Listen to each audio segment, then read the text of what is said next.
Esperamos, si Dios lo permite, culminar con esta serie de lecciones que llevamos ya un buen par de semanas, culminarla esta semana. Y creo que he considerado apropiado terminarla con este título que ustedes ven ahí en pantalla. Más al principio no fue así. Cuando los fariseos le preguntaron a Jesús si se podía divorciarse por cualquier causa, el Señor les recordó la ley matrimonial original. Mateo 19, vamos a colocarnos en contexto. Versículo 4. Cuando ellos le han preguntado en el versículo 3 si es lícito al hombre repudiar a su mujer por cualquier causa. El Señor entonces les responde con una pregunta. ¿No habéis leído que el que los hizo al principio, varón y hembra los hizo? Y dijo, por esto el hombre dejará padre y madre y se unirá a su mujer y los dos serán una sola carne. Así que no son ya más dos, sino una sola carne. Por tanto, lo que Dios juntó, no lo separe el hombre. Ahora, cuando el Señor les recuerda lo que era la ley del matrimonio original allá en Génesis capítulo 2, le preguntaron, ¿por qué pues mandó Moisés dar carta de divorcio y repudiarla? Y el Señor le responde, por la dureza de vuestro corazón, Moisés os permitió repudiar a vuestras mujeres. Mas al principio no fue así. Con la lección de hoy es la primera parte. Y mi deseo es que podamos entender muy bien eso que el Señor dijo en la parte final del verso 8. Mas al principio no fue así. Ahora, si nosotros nos retrocedemos a Génesis 2, versículo 24, que es lo que el Señor citó ahí en el verso 6, así que no son ya más dos, sino una sola carne. O como lo dice el 5, por esto el hombre dejará padre y madre y se unirá a su mujer y los dos serán una sola carne. El Señor está citando Génesis 2:24. Por tanto, dejará el hombre a su padre y a su madre y se unirá a su mujer y serán una sola carne. La ley de Moisés difería de Génesis 2:24. ¿Qué decía la ley de Moisés? Cuando alguno tomare mujer y se casare con ella, si no le agradare por haber hallado en ella alguna cosa indecente, le escribirá carta de divorcio y se la entregará en su mano y la despedirá de su casa. Y salida de su casa podrá ir y casarse con otro hombre. Observamos entonces, hermanos, que lo que Moisés dijo, la ley de Moisés, era diferente a Génesis 2:24. La ley de Cristo era igual de estricta que la ley de Moisés, pero no tanto como la de Génesis 2:24. El Señor había dicho en Mateo 19:9, y yo os digo que cualquiera que repudia a su mujer, salvo por causa de fornicación, y se casa con otra, adultera. Y el que se casa con la repudiada, adultera. Vemos entonces que lo que el Señor dijo en Mateo 19, lo que dijo Moisés en Deuteronomio 24, difería de Génesis 2:24. En el relato de Marcos, Jesús dijo, leamos, Bueno, ellos le han preguntado si es lícito al hombre repudiar a la mujer por cualquier causa. Los versos anteriores de Marcos 10. Él respondiendo les dijo, ¿qué os mandó Moisés? Ellos dijeron, Moisés permitió dar carta de divorcio y repudiarla. Y respondiendo Jesús les dijo, por la dureza de vuestro corazón os escribió este mandamiento. Jesús está diciendo aquí que Moisés había ordenado dar carta de divorcio. Bueno, ya entonces colocándonos en este contexto, es importante que nos hagamos entonces la pregunta. ¿Qué quiso decir Jesús con mas al principio no fue así? Hoy en día, cuando uno está hablando del tema del matrimonio, el divorcio y las segundas nupcias, basándonos en Deuteronomio 24, basándonos en Mateo capítulo 5, en Mateo capítulo 19, en Primera de Corintios 7, surge la voz unánime de muchos hermanos que dicen, un momentito, al principio no fue así. Bueno, preguntemos, ¿qué quiso decir Jesús con mas al principio no fue así? Es más, yo los invito, hermanos, para que cuando estén estudiando este tema con alguien, y sobre todo ahorita que se ha despertado un interés de muchos por hablar de este tema, pregúntenles qué quiso decir Jesús con mas al principio no fue así. Es probable que se encuentre con algunos que digan que Jesús afirma que Génesis 2:24 ha sido obligatorio para toda la humanidad desde el jardín del Edén hasta el establecimiento del nuevo pacto, con la excepción de Deuteronomio capítulo 24, que era solo para los judíos. Que los gentiles no tienen ninguna base divina para divorciarse y volverse a casar. Bueno, ¿en qué consiste esta postura? Si Génesis 2:24 estuvo vigente para toda la humanidad, excepto para los israelitas hasta la llegada del nuevo pacto, ¿qué sigue? Ahora, al mencionar estas cosas, yo quiero que tengan en cuenta que no estoy discutiendo el ideal de Dios para el hombre. Génesis 2:24 es el ideal de Dios para el hombre. Pero hagámonos la pregunta. Después de la caída del hombre, ¿qué aceptó Dios del hombre caído con referencia al matrimonio y las segundas nupcias? Bueno, primero que todo, Génesis 2, versículo 24, no hizo ninguna provisión para el nuevo matrimonio en caso de muerte. Es más, al principio no existía la muerte. Cuando el Señor habla del matrimonio en Génesis 2:24, no existe la muerte.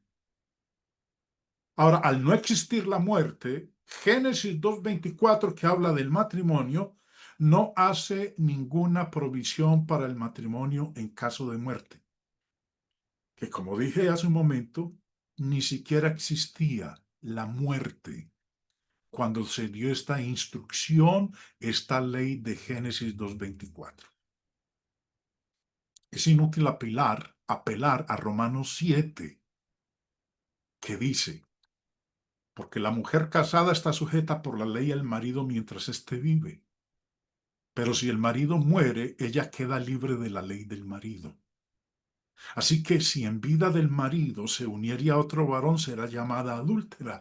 Pero si su marido muriere, es libre de esa ley, de tal manera que si se uniere a otro marido, no será adúltera. Es inútil apelar a Romanos capítulo 7 como argumento para decir que una persona, si enviuda, se puede volver a casar. Porque al principio no era así. Al principio no existía la muerte.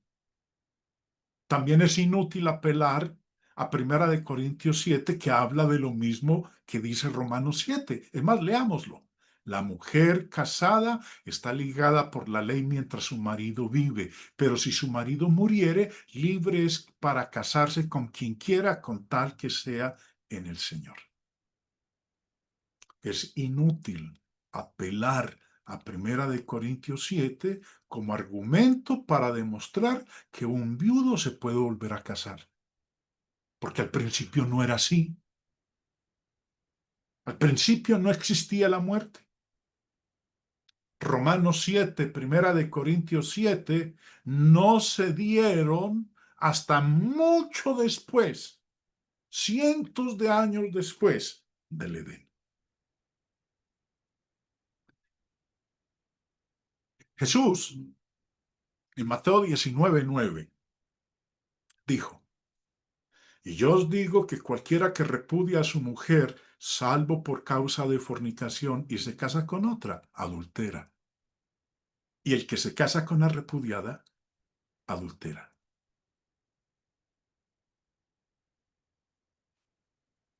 El nuevo matrimonio, el recasamiento o las segundas nupcias, como usted lo quiera llamar, no podía tener lugar debido a la fornicación. Bueno, la fornicación es pecado. Al principio, allá en el huerto del Edén, en el paraíso, no había pecado. No había pecado cuando se dio la ley original del matrimonio. La ley original del matrimonio es Génesis 2:24. Cuando Dios dio, vuelvo y repito, cuando Dios dio la ley original del matrimonio, no había pecado. Y el nuevo matrimonio, el divorcio y el nuevo matrimonio por fornicación no se mencionaron hasta mucho después de la caída del hombre. Ahora, si lo que afirman algunos, apoyándose en más al principio no fue así, el mundo gentil estaba sujeto a un estándar más alto que el pueblo del pacto de Dios, Israel. Recuerden que Dios establece un pacto 2600 años después de la creación, con un pueblo en particular, el pueblo judío. Y con esa ley que Dios les da a este pueblo con el cual entra en pacto, la ley decía en Deuteronomio 24, cuando alguno tomare mujer y se casare con ella, si no le agradare por haber hallado en ella alguna cosa indecente, le escribirá carta de divorcio y se la entregará en su mano y la despedirá de su casa, y salida de su casa podrá ir y casarse con otro hombre. Entonces, ¿qué ocurre? Si al principio no fue así, entonces los gentiles que no estaban bajo la ley de Moisés estaba sujeto a un estándar más alto, más sublime que el pueblo del pacto de Dios, el pueblo de Israel. Recordemos que el apóstol Pablo, en Hechos de los Apóstoles, en el capítulo 14, hablando de los gentiles, dijo lo siguiente: en las edades pasadas, él ha dejado a todas las gentes, o sea, pues a los gentiles, andar en sus propios caminos. Fueron abandonados a su suerte. Eran ignorantes. Hechos 17:30 dice: pero Dios, habiendo pasado por alto los tiempos de esta ignorancia, ahora manda a todos los hombres en todo lugar que se arrepientan. Y estos gentiles, de los cuales está hablando aquí, ellos no tenían una ley escrita, como si la tuvo el pueblo de Israel y como si la tenemos los cristianos hoy en día. Los gentiles no tenían una ley escrita. Es más, mire lo que dice el apóstol Pablo en Romanos 2. Porque todos los que sin ley han pecado, sin ley también perecerán. Y todos los que bajo la ley han pecado, por la ley serán juzgados. Porque no son los oidores de la ley los justos ante Dios, sino los hacedores de la ley serán justificados.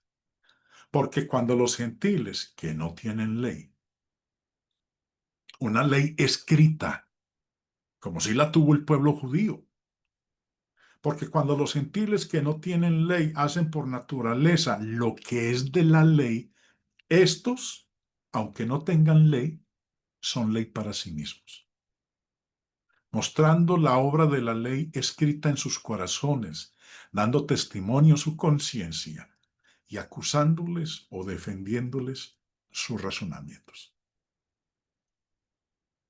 Había una gran diferencia entre el pueblo judío y los gentiles. Los gentiles no tenían la ley escrita. Los judíos tenían los oráculos de Dios, la palabra de Dios. Dice Pablo en Romanos 3. ¿Qué ventaja tiene pues el judío? ¿O de qué aprovecha la circuncisión? Mucho, en todas maneras. Primero, una ventaja que tiene el judío es que les ha sido confiada la palabra de Dios. Los judíos tenían los oráculos de Dios.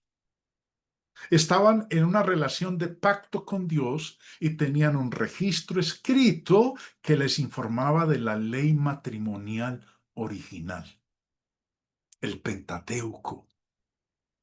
Y sabía lo que decía Génesis 2:24, que forma parte del Pentateuco. Los gentiles, que no tenían la luz de los oráculos divinos y que no eran el pueblo de Dios, estaban sujetos a un estándar más alto que el pueblo de Dios, que tenía la luz de la revelación divina. Ahora, esto contradice la enseñanza bíblica de que se exige más de quienes tienen más luz y oportunidad.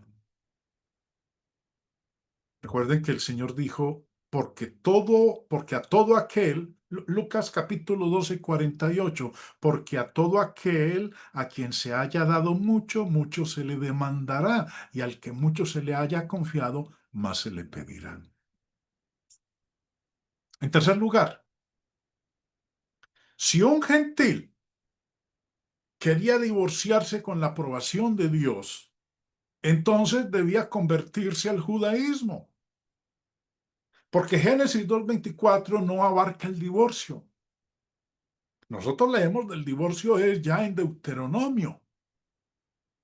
En Génesis no se nos habla de divorcio. El Señor habló de que el hombre dejará padre y madre, se unirá a su mujer y los dos serán una sola carne. Y lo que Dios juntó no lo separe el hombre.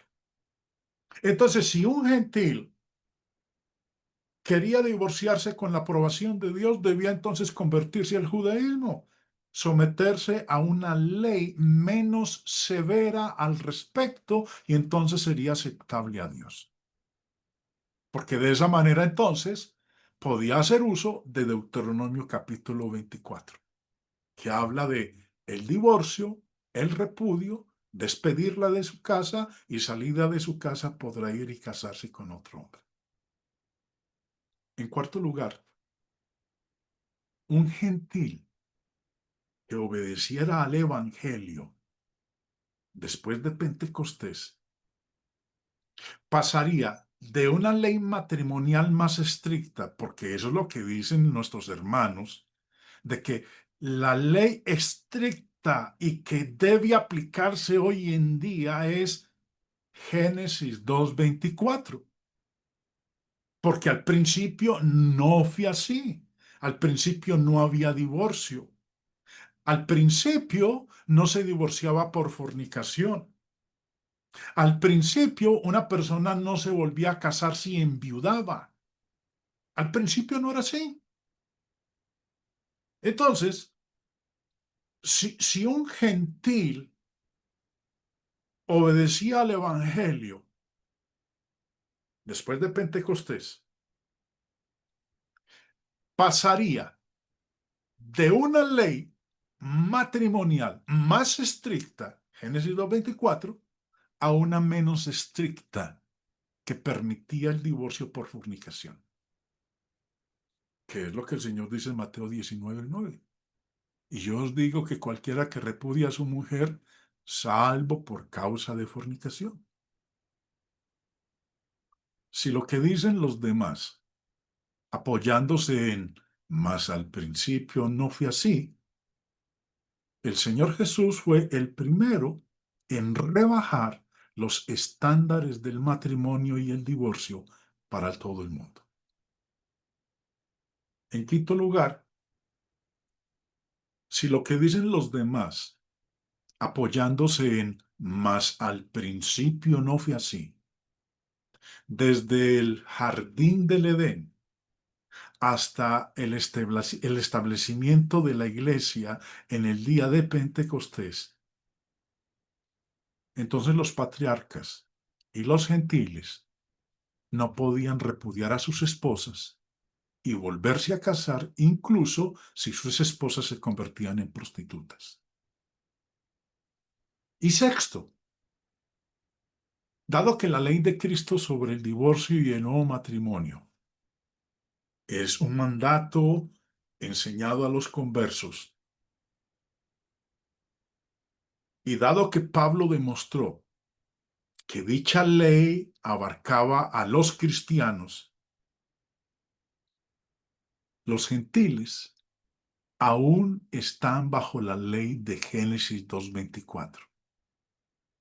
Si desean divorciarse los gentiles que están bajo Génesis 2:24, porque al principio no fue así, si desean divorciarse por causa de fornicación, entonces es necesario que se conviertan en cristianos, en miembros de la Iglesia del Señor, para poder recurrir a el derecho o a hacer uso de lo que el Señor Jesús enseñó en Mateo capítulo 19. Si desean divorciarse por causa de fornicación, Dios no les va a permitir a los gentiles divorciarse a menos que primero se conviertan al cristianismo. ¿Quién va a creer eso? Si los hermanos siguen argumentando, mas al principio no fue así, entonces la única manera de que un gentil pueda apelar al divorcio y las segundas nupcias es haciéndose cristiano y miembro de la Iglesia del Señor. Eso es un absurdo. Ahora, algunos hermanos creen que Jesús dijo, desde el principio, la ley matrimonial de Génesis 2:24 ha estado vigente. Porque eso es lo que en las exposiciones nos manifiestan aquellos que no están dispuestos a reconocer y a aceptar el divorcio y las segundas nupcias. Es que al principio no fue así. Vuelvo y repito. Algunos hermanos creen que Jesús dijo, desde el principio la ley matrimonial de Génesis 2:24 ha estado vigente. Ahora, esto no puede ser su significado. ¿Por qué? Porque a los patriarcas ni al pueblo de Israel se les exigió la ley de Génesis 2:24? Vuelvo y repito, a los patriarcas y al pueblo de Israel no se les exigió la ley de Génesis 2:24 mientras estaba vigente. Recuerden, en Primera de Corintios, en Romanos 7, Pablo dijo que una mujer casada, si su marido muere, ella queda libre de la ley del marido. De tal manera que si se uniera a otro marido, no será adúltera. Y en Primera de Corintios 7 dijo, si su marido muriere, libre es para casarse con quien quiera. Jesús pudo decir respecto a Romanos 7 y Primera de Corintios 7, desde el principio no ha sido posible que el hombre se vuelva a casar tras la muerte de su mujer, ni la mujer tras la muerte de su marido. ¿Por qué? Porque la muerte no existía desde el principio, la fornicación no existía desde el principio. La ley de salvo por causa de fornicación no existía desde el principio. Ahora, yo quiero que consideremos, hermanos, lo que la Biblia enseña que ocurrió algún tiempo después de la caída del hombre, cuando entra el pecado en el mundo. Ahora, no afirmo que esta fuera la forma ideal de Dios. Mateo 19 no es la forma ideal de Dios. Génesis 2:24 sí lo es la forma ideal de Dios. La cuestión, sin embargo, es ¿qué ha permitido Dios después de la caída sin condenar a hombres y mujeres?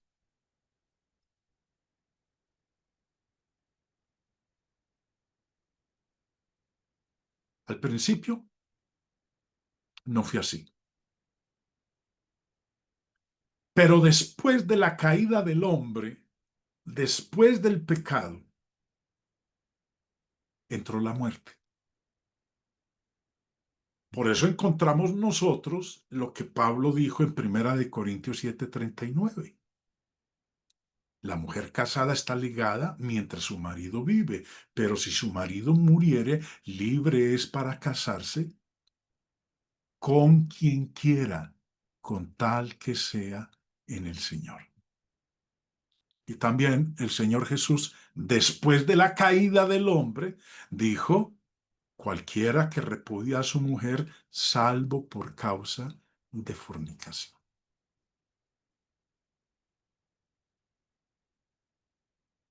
Vuelvo y repito, retomando lo que he presentado en las diapositivas anteriores. La ley de salvo por causa de fornicación no existía desde el principio. Entonces, lo que se dice en Génesis 2:24, vamos a ver cómo después de la caída del hombre, el matrimonio continuó, pero no hay ninguna legislación registrada en la Biblia que indique que el matrimonio tras la muerte del cónyuge fuera legal, ni que se permitiera el divorcio y las segundas nupcias por fornicación. No hay ninguna declaración expresa que indique que Dios no exigiera al hombre el alto estándar de Génesis 2:24. Pero mucho antes de Moisés, sabemos que los hombres que aún eran aceptados por Dios no se atenían al estándar de Génesis 2:24. Miremos lo siguiente. Vamos al principio. Primero que todo, bueno, ya sabemos cómo fue el régimen de Dios al principio, cuando no había pecado. Viene el pecado. Caen en pecado Adán y Eva. ¿Cómo es entonces la situación después de la caída? Génesis 4 nos habla de Lamec. Dice en el versículo 19, y Lamec tomó para sí dos mujeres, dos esposas. El nombre de la una fue Ada y el nombre de la otra Sila. Y dijo Lamec a sus mujeres, Ada y Sila, oíd mi voz. Mujeres de Lamec, escuchad mi dicho. Vemos entonces, después de la caída, un hombre tiene dos esposas. Adán solo tuvo una. Génesis 4:25 dice, y conoció de nuevo Adán a su mujer, la cual dio a luz un hijo y llamó su nombre Set, porque Dios, dijo ella, me ha sustituido otro hijo en lugar de Abel, a quien mató Caín. El matrimonio continuó. Génesis 6:2 dice que viendo los hijos de Dios que las hijas de los hombres eran hermosas, tomaron para sí mujeres. O sea, pues tomaron esposas, escogiendo entre todas. Noé tuvo solo una esposa. Génesis 6:18, mas estableceré mi pacto contigo y entrarás en el arca tú, tus hijos, tu mujer y las mujeres de tus hijos contigo. Los hijos de Noé y sus esposas tuvieron hijos. Génesis 9:1. Bendijo Dios a Noé y a sus hijos y les dijo, fructificad y multiplicaos y llenad la tierra. Verso 7. Mas vosotros fructificad y multiplicaos, que procread abundantemente en la tierra y multiplicaos en ella. Obviamente, para poder llevar a cabo esto, algunos de sus hijos, o sea, pues de los hijos de Noé, algunos de los hijos de Noé debieron casarse con parientes cercanos. Y de esta manera surgieron las naciones de la tierra. Dice Génesis 10:32, estas son las familias de los hijos de Noé por sus descendencias en sus naciones, y de estos se esparcieron las naciones en la tierra después del diluvio. Llegamos ahora a Abraham. Abraham se casó con Sarai. Dice Génesis 11:29, y tomaron a Abraham y Nacor para sí mujeres. El nombre de la mujer de Abraham era Sarai, y el nombre de la mujer de Nacor, hermano de Abraham, Milca, hija de Harán, padre de Milca y de Isca. Ustedes recordarán el evento del caso del faraón, cuando Abraham descendió a Egipto con Sarai su mujer. Como ella era muy hermosa, él le dijo a Sarai, mira, usted es muy bonita, y lo más probable es que a mí me van a matar por quedarse con usted. Diga que es mi hermana. ¿Qué ocurre? Faraón la toma. Faraón no tenía una relación de pacto con Dios. Y no hay razón para suponer que Faraón fuera soltero cuando tomó a Sarai. Dice ahí Génesis 2, empezando en el verso 15. También la vieron los príncipes de Faraón y la alabaron delante de él. Y fue llevada la mujer a casa de Faraón. E hizo bien a Abraham por causa de ella. Y él tuvo ovejas, vacas, asnos, siervos, criadas, asnas y camellos. Mas Jehová hirió a Faraón y a su casa con grandes plagas por causa de Sarai, mujer de Abraham. El faraón sabía que estaba mal tener la esposa de otro hombre, aunque faraón era pagano. Reprendió a Abraham. Dice ahí, continuando la lectura. Entonces Faraón llamó a Abraham y le dijo, ¿qué es esto que has hecho conmigo? ¿Por qué no me declaraste que era tu mujer?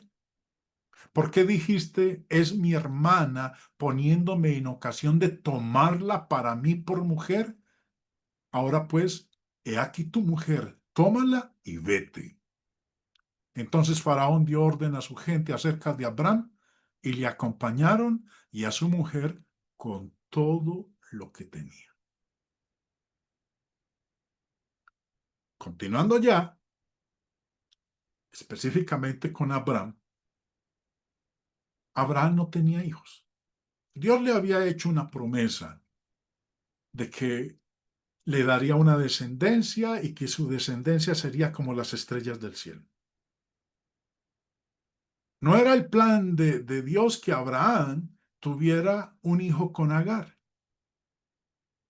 pero Agar se convirtió en su esposa. Recuerden, Abraham, cuando Dios lo llamó de Ur de los Caldeos, se casó con Sarai.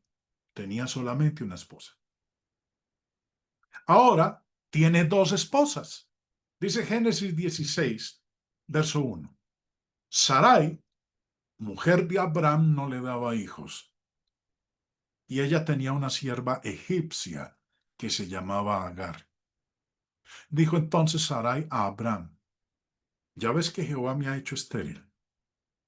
Te ruego pues que te llegues a mi sierva, quizá tendré hijos de ella. Y atendió Abraham al ruego de Sarai. Y Sarai, mujer de Abraham, tomó a Agar su sierva egipcia al cabo de 10 años que había habitado Abraham en la tierra de Canaán y la dio por mujer, la dio por esposa a Abraham, su marido. Agar se convirtió en esposa de Abraham. Ahora Abraham tiene dos esposas. Continuando con la historia, nos dice que un día Agar decidió huir de la casa de Abraham. Dice el capítulo 16, verso 6 en adelante. Y respondió Abraham a Sarai, he aquí tu sierva está en tu mano, haz con ella lo que bien te parezca. Y como Sarai la afligía, ella huyó de su presencia. Y la halló el ángel de Jehová junto a una fuente de agua en el desierto, junto a la fuente que está en el camino de Chur. Y le dijo, Agar, sierva de Sarai, ¿de dónde vienes tú? ¿Y a dónde vas? Y ella respondió, huyo de delante de Sarai, mi señora. ¿Qué le dijo el ángel? Ah, no, no, tranquila, sigue, porque usted no puede estar casada con Abraham. Eso es ilícito, eso es ilegal. El ángel no le dijo eso. Miren lo que le dijo el ángel. Vuélvete a tu señora y ponte sumisa bajo su mano. Agar huyó, pero Dios la envió de regreso. Y Abraham aceptó su hijo como suyo. Dice, versículo 15 y 16. Y Agar dio a luz un hijo a Abraham. Y llamó a Abraham el nombre del hijo que le dio a Agar Ismael. Era Abraham de edad de 86 años cuando Agar dio a luz a Ismael. Recuerde que cuando Abraham tenía 75 años, Dios lo llamó y le hizo la promesa de un hijo y que a través de ese hijo tendría una descendencia. Han pasado 16 años y creen que el plan de Dios era para cumplirse a través de la esclava. Por eso fue que Sarai le dio su sierva como esposa a Abraham. Ese no era el plan de Dios. Pero ¿qué ocurre después? Empiezan a surgir enemistades entre Agar y Sarai. Ya Abraham tiene un hijo, ya tiene a Isaac, el hijo de la promesa. Pero está Ismael y parecía como que, según lo narra la escritura, Ismael pues le tenía como cosita a su hermano Isaac. Entonces Sara viene un día y le dice, Abraham, yo necesito que usted eche esta mujer de la casa. Abraham no le parece bien eso y va y le consulta a Dios. Y mire lo que ocurre en esa conversación con Dios. Génesis 21:14. Dios le dice, lo que te ha dicho tu esposa, hazlo, échela. Pero lo interesante es lo que dice Génesis 21:14 y quiero que le presten bastante atención, mis hermanos. Entonces Abraham se levantó muy de mañana y tomó pan y un odre de agua y lo dio a Agar poniéndolo sobre su hombro y le entregó el muchacho y la despidió. Y ella salió y anduvo errante por el desierto de Berseba. ¿Qué ocurrió? La despidió. ¿Quién era Agar? Era la otra esposa de Abraham. Por decir, la oficial era Sarai, pero él tenía otra esposa que era Agar. Además, su esposa oficial se la trajo y le dijo, cásate con ella, porque es a través de ella que a lo mejor Dios va a cumplir la promesa de que nosotros tengamos descendencia. Ahora, quiero que le prestemos atención a ese término y la despidió. Ya lo habíamos estudiado en una de las lecciones anteriores, pero lo quiero volver a recordar. Dice, Abraham se levantó, tomó un odre con agua, tomó pan, se lo dio a Agar, se lo puso sobre su hombro y le entregó al muchacho, o sea, pues a Ismael, y la despidió. ¿Qué quiere decir eso? Le dijo, no, pues Chaito, que te vaya muy bien, algún día nos volveremos a encontrar. No, prestémosle atención al término.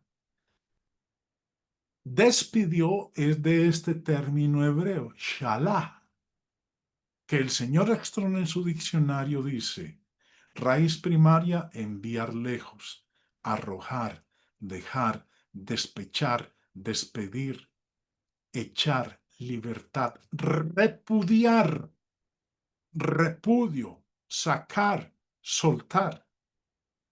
Señor Gesenius, en su léxico hebreo del Antiguo Testamento, sobre el término shalak, que en Génesis 21:14 es traducido, y la despidió, dice expulsar, echar fuera a alguien, especialmente para divorciarse de una esposa.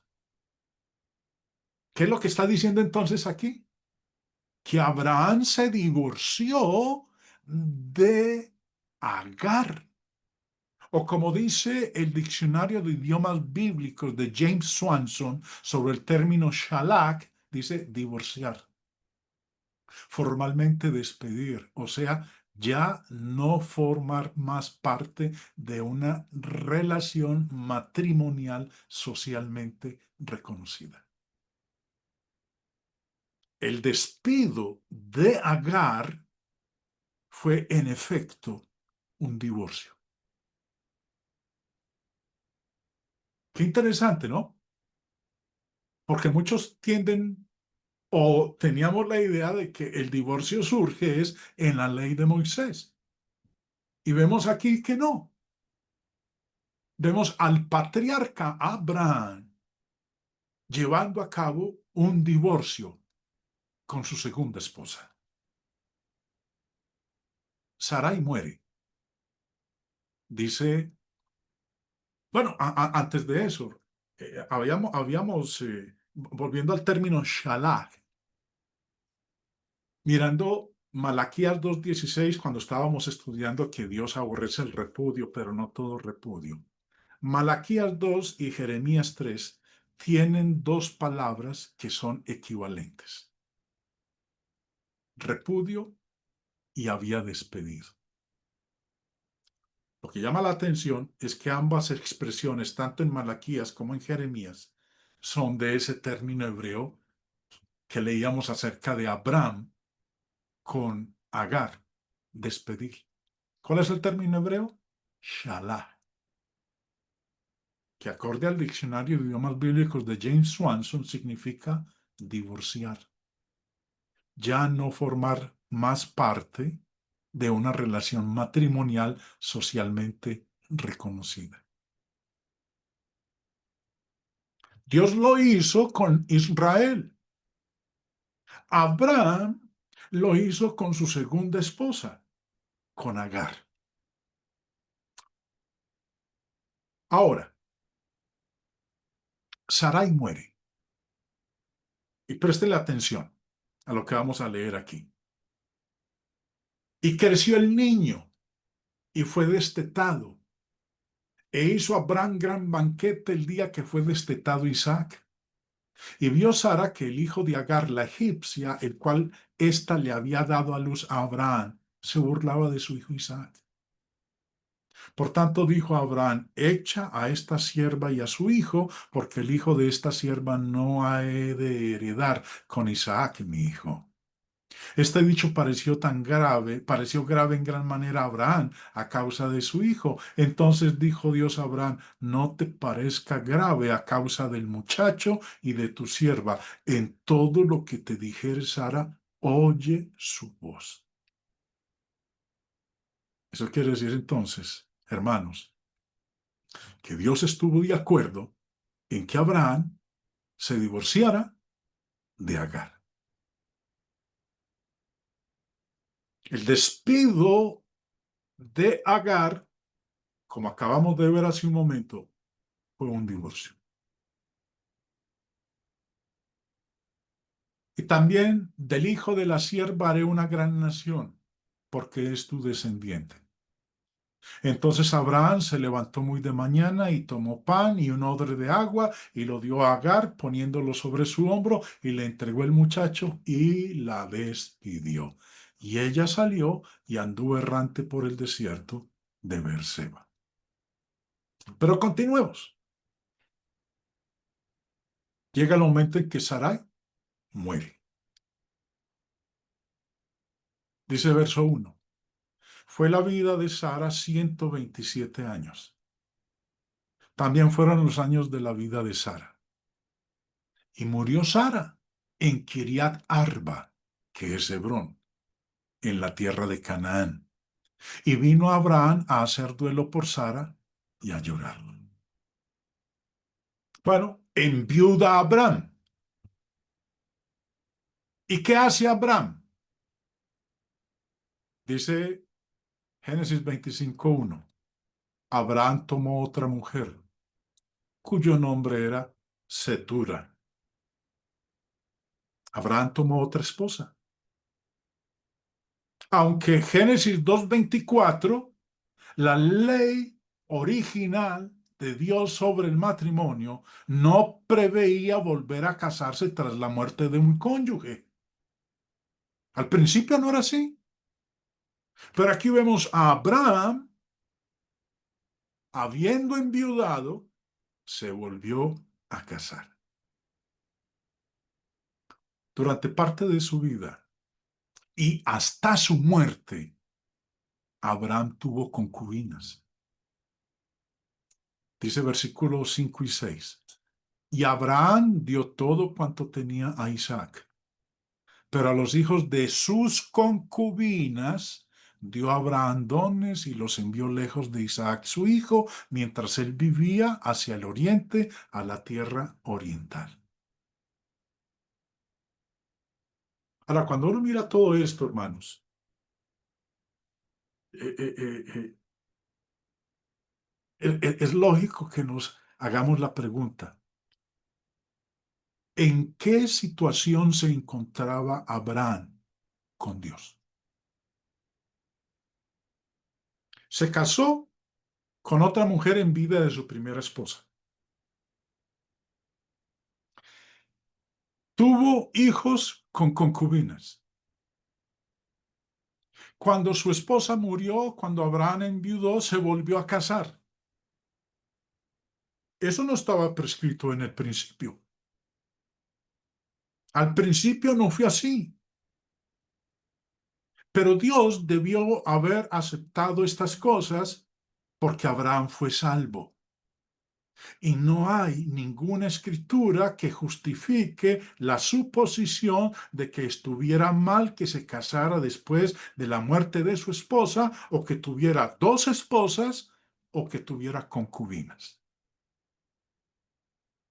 Abraham va a estar en el cielo, a pesar de lo que vimos nosotros aquí, que hizo durante su vida. Diferente a lo que estaba estipulado al principio. Dice Mateo 8, versículo 11.